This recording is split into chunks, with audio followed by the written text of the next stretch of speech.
Good morning বন্ধুরা। আর আজ হচ্ছে গিয়ে বৃহস্পতিবার, সোম থেকে শুক্র আমার যে দিনটা সকাল দিয়ে কোথা দিয়ে যায়, মানে সারা দিনটা যেমন তেমন, মানে সকালের এই 7:30 অবধি যে কীভাবে যায়, কতটা ব্যস্ততার মধ্যে যায় তোমাদের বলে বোঝাতে পারবো না। একদিকে আদিসোনাকে রেডি করেছি, তার স্কুলের বই খাতা আমি দেওয়ার পরেও তাকে দেখে নিতে হবে। আর একদিকে তোমাদের দাদার টিফিন, তার আগে তো ঝুমঝুমি সোনা স্কুলে চলেই গেছে। তো তোমাদের দাদা যতক্ষণে আদিকে স্কুল দিয়ে ফেরত আসবে তার মধ্যে আমার কিন্তু তার টিফিন গুছিয়ে টুচিয়ে তার জন্য ছাতুর শরবতও করে রাখতে হয়।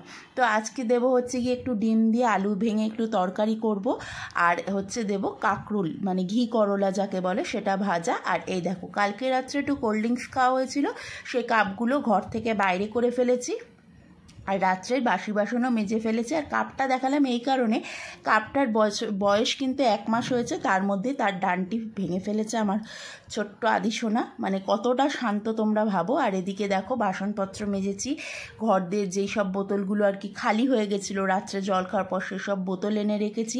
একদিকে ছাতু করেছি। তো সকালবেলা এতটা তাড়াহুড়ো থাকে না বন্ধুরা, কাজ কোনোটা গুছিয়ে করতে পারি না।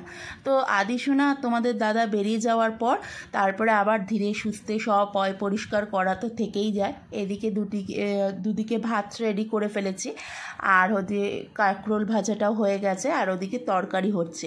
আর এই কড়াইটা আমি এই শনিবার দিন তোমাদের দাদাই গিয়ে এনে দিয়েছে, মানে নতুন কড়াই। অনেক দিন ধরে ভাবছিলাম কড়াই কিনবো, তো অবশেষে কেনা হয়েছে। আর বাইরের অবস্থাটা শুধু দেখো, কেউ বলবে এটা আষাঢ় মাস, মনে হচ্ছে না চৈত্র বৈশাখ মাস, এত গরম এত রোদ।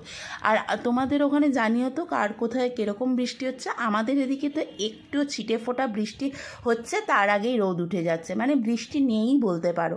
তো যাই হোক, এই সব বৃষ্টিগুলো দুর্গাপুজোর সময়ের জন্য জমিয়ে রাখছে, আমিও বুঝতে পারছি, আর আমার সাথে সাথে তোমরাও হয়তো বুঝতে পারছো।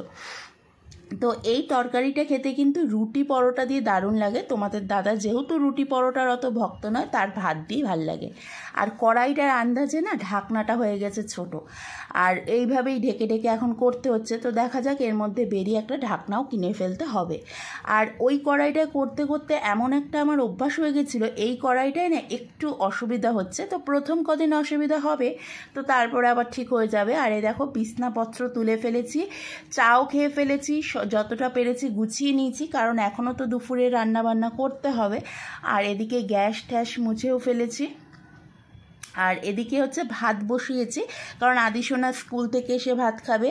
আর এই যে একটু তরকারি ওদের জন্য রেখে দিয়েছিলাম, কারণ স্কুল থেকে এসে তাদের এতটাই খিদে পেয়ে যায় হচ্ছে গিয়ে যে একটুখানি তখনই মানে খাবার দিলে ভালো হয়। তো আজকে সেরকম ভারী টিফিন দিইনি, যেদিন আর কি ভারী টিফিন দিই একটু পরে খাবার দিলেও চলে, কিন্তু যেদিন ভারী টিফিন না দিই সাথে সাথেই চেষ্টা করি স্কুল থেকে খাওয়া। তোমরা সবাই কেমন আছো? আশা করছি ভালো আছো, সুস্থ আছো, আমিও ভালো আছি। আর আজ হচ্ছে গিয়ে বৃহস্পতিবার, গতকালকে গেছে মহরম, ওর জন্য সবারই মোটামুটি ছুটি ছিল, তোমাদের দাদার, তারপর আমার 2 ছেলে মেয়ের, ওর জন্য সবাই বাড়িতে ছিল। আজকে আবার সবাই যে যার গন্তব্যে রয়েছে। এখন ঘড়িতে বাজে 8:30, মোটামুটি সকালের অনেকটা কাজ গুছিয়ে ফেলেছি। আর তোমাদের সাথে তো মানে রথের পরের থেকে যা যা হয়েছে বললাম, তো বাবার শরীর খারাপ ছিল, এরকম হসপিটালে ছিল। এখন যদিও বাবা অনেকটাই ভালো আছে, কিন্তু শরীরটা হচ্ছে প্রচণ্ড পরিমাণে দুর্বল। তো সেই জন্য বাবা এখন অফিস জয়েন করেনি, বাড়িতেই রয়েছে, রেস্টে ওষুধপত্র খাচ্ছে। আর একবার ডাক্তার চেক আপ করানো হবে, তারপর অফিসে যাবে। তো রথের দিন আমি এই কানেরটা কিনেছিলাম, তোমাদের দাদা আর কি আমার আর কি গিফট করেছিল। তো তোমাদের সাথে সবই শেয়ার করি, কিন্তু ভিডিও ঠিকঠাক করতে পারছি না বলে তো শেয়ার করতে পারিনি। আর নতুন একটা কড়াইও কিনেছি, সেটা তো দেখালাম, ওটা যদিও রথের দিন কিনিনি, এটা এই শনিবার দিন তোমাদের দাদা নিয়ে এসছে। আর এটা রথের দিন কিনেছিলাম এই সবসময় পরার জন্য।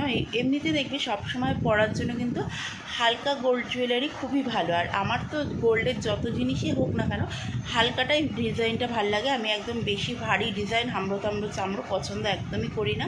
তো চলো, মোটামুটি অনেক কাজকর্ম হয়ে গেছে, এরপরে আদিসোনাকে আনতে যাব। তো ভাতটা বসিয়ে দিয়েছি, কারণ আসার পরপরই 2 ভাই বোনের খিদে পেয়ে যায়, ওর জন্য ভাতটা করা থাকলে মোটামুটি তরকারিও আজকে আছে, অল্প একটু ভাত খাইয়ে ওদের আবার ঘুম পাড়াতে হবে, কারণ ওদের আবার 3:30 থেকে ম্যাম আসবে। আর এই যে কাজটা ফেটে গেছিলো তোমাদের বলেছিলাম মনে আছে, সেই কাজটা গত পরশু দিন লাগানো হয়েছে, মানে এতদিন মিস্ত্রির অভাবে কাজটা লাগানো হচ্ছে না। তো এবারের কাজটা কী হচ্ছে বলো তো, আর একটু চওড়া বেশি নেওয়া হয়েছে, কারণ এখানে মোটামুটি অনেক কিছুই রাখা যায়। যেমন আমার চশমাটা এখানে রাখা হয়, আদির জন্য এসি রিমোটটা আমার এদিক ওদিক মানে রাখতে রাখতে কী হয়ে যাবে না তো মনে থাকে না, তো সেই জন্য এসি রিমোটটা এর উপরে রাখা হয়েছে। তাহলে চওড়া হলে কি হবে, অনেক জিনিসপত্রগুলো রাখা হবে। আর গতকাল রাত্রে যে চুল বেঁধে শুয়েছিলাম, চুলটা এখনও খোলার টাইম পাইনি, ভাবছি চুলটা যেহেতু বেরোতেই হবে আদিকে আনতে, তখন খুলে নেব, আর তার আগে যত কাজকর্ম আছে সেগুলো গুটিয়ে নিই। তো চলো, আর বাইরে যা রোদ গো বন্ধুরা, এখন কিন্তু বৃষ্টি হবে না, ঠিক আদিকে স্কুলে ছুটি হবে সেই টাইমে অল্প একটু বৃষ্টি হবে, বা আদিকে নিয়ে ফিরছি সেই টাইমে অল্প একটু বৃষ্টি হবে। তাহলে চলো। আর এই দেখো একটা পুচকে হ্যান্ডব্যাগ কিনেছি, এই আদি সোনাকে স্কুলে দিতে যাওয়ার সময় না বেশি বড় ব্যাগ হলে আমার খুব অসুবিধা হয়, কারণ আদির ব্যাগ থাকে, আদি সোনা এক হাতে থাকে, ছাতা থাকে, এখন মাঝে মধ্যে রেনকোটও নিতে হয়, সেজন্য একদম পুচকে ব্যাগ নিয়েছি, যে একটু জলের বোতল আর আমার ছোট মানি পার্সটা ঢুকলেই হবে। তো এই ব্যাগটা আমার ভীষণ পছন্দ হয়েছে কালারটার জন্য, কারণ এইরকম কালারটা না ব্লু কালারের ধরনের, ডিপ ব্লু আর কি, এটা আমি কোনো সময় ইউজ করিনি। আর এ দেখো আদি সোনাকে স্কুল থেকে নিয়ে এসেই তাকে ঝটপট করে স্নান করিয়ে ভাত খাইয়ে ঘুম পাড়াবো। আর আজকে আদি সোনা দিয়েছে স্কুলের এক্সামের রেজাল্ট, ওই যে এক্সাম হলো হাফ ইয়ারলি, সেই সব প্রত্যেকটা পরীক্ষায় বন্ধুরা খুব ভালো ভালো নাম্বার পেয়েছে। শুধু বাংলার ওরালের দিন আর কি ও অ্যাবসেন্ট ছিল, কারণ ওর রাত্রের দিকে আর কি আগের দিন রাত্রের দিকে জ্বর এসেছিলো, আর সকাল থেকে ঝুমঝুম করে বৃষ্টি পড়ছিল, সেজন্য পাঠাতে পারিনি, নইলে নো ডাউটভাবে রেজাল্ট খুব ভালো হয়েছে। তো এখন ছোট বয়স, এই শুরু হলো রেজাল্ট দেখা, আর এই টাইমটা না ভীষণ টেনশন লাগে বলো। আমাদের স্কুল জীবনে মানে রেজাল্ট বেরোনোর আগের দিন থেকে এত পরিমাণ টেনশন হতো, তো এখন ছেলে মেয়ের বেরোয় সেই টেনশনটাই মনে হয় যেন ফিল করি। আর এদিকে আজকে একটু পুঁই শাক ভাজা করছি, মানে শুধু শাকটুকু দিয়ে একটু রসুন দিয়ে কালো জিরে ফোড়ন আর পেঁয়াজ দিয়ে ভাজা করছি। এই শাকটা কিন্তু ভাজা খেতেও খুব ভাল লাগে। এমনিতেই তো পুঁই শাকের আমরা চচ্চড়ি লাবড়া মতো খাই, কিন্তু এই শাকটা শুধু রেখে একটু ভাজা করলে কিন্তু বেশ ভালো লাগে গরম ভাতে খেতে, তোমরা করে খেয়ে দেখতে পারো।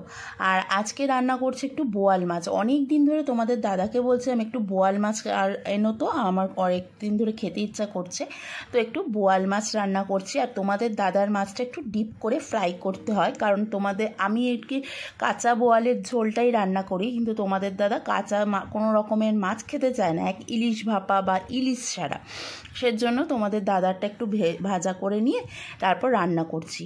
আর বোয়াল মাছ কিন্তু আমার সব মাছের থেকে একটা ফেভারিট মাছ, মানে সব মাছ একদিক, বোয়াল মাছ আমার একদিক। অনেকে বলে খেতে নেই বা বোয়াল মাছ খাওয়া উচিত না, কিন্তু আমি মনে করি কোনো মানুষের তার পোশাক পরিচ্ছদ বলো বা তার খাওয়া দাওয়ার নিয়ে বলো কারোর বলা উচিত না, কারণ এটা দেখো যার যার ব্যক্তিগত ব্যাপার। হয়তো তুমি বলছো, সে হয়তো সেটা কর্ণপাতই করলো না, তখন কিন্তু আদতে অপমানটা তারই হয়, কারণ হচ্ছে যার যা পছন্দ, যার যা স্বাধীনতা, তাকে সেটা দেওয়া উচিত, এটা পার্সোনালি আমার মনে হয়। আর এদিকে দেখো মেঘ করেছে কিন্তু বৃষ্টি হবে না, এইরকমই কয়েকদিন ধরে, মানে আষাঢ় মাস থেকেই চলছে। আর এদিকে বেসিনে অনেক বাসনপত্র, সেগুলো মাজবো। আর এদিকে আদিসোনা ঘুমিয়ে পড়েছে, আর আদিসোনার দিদি আর কি ওর ম্যামের পড়া তৈরি করছিল, দেখো বই খাতা ছড়িয়ে ছিটিয়ে ছোট ভাইয়ের মতো ওর কীর্তিকলা। আর এদিকে 1:10 বাজে, রান্নাবান্না করে গ্যাসপত্র মুছে যাব স্নান করতে, আর ঝুমঝুমি গিয়ে জামা কাপড় কয়েকটা নিয়ে চলে এসছে, কারণ ঝিরঝির করে তখন একটু বৃষ্টি পড়ছিল, ওই বৃষ্টিতেই সই। আর এদিকে সব কাজ কমপ্লিট হয়ে গেছে, আমার স্নানও কমপ্লিট। তো আজকের মতো ব্লগটা এখানেই শেষ করছি। ভালো লাগলে অবশ্যই লাইক শেয়ার সাবস্ক্রাইব করে দিও, ফেসবুক পেজ থেকে দেখলে পেজটা ফলো করে দিও। তো আজকের মতো টাটা, তোমরা ভালো থেকো, সুস্থ থেকো, টাটা।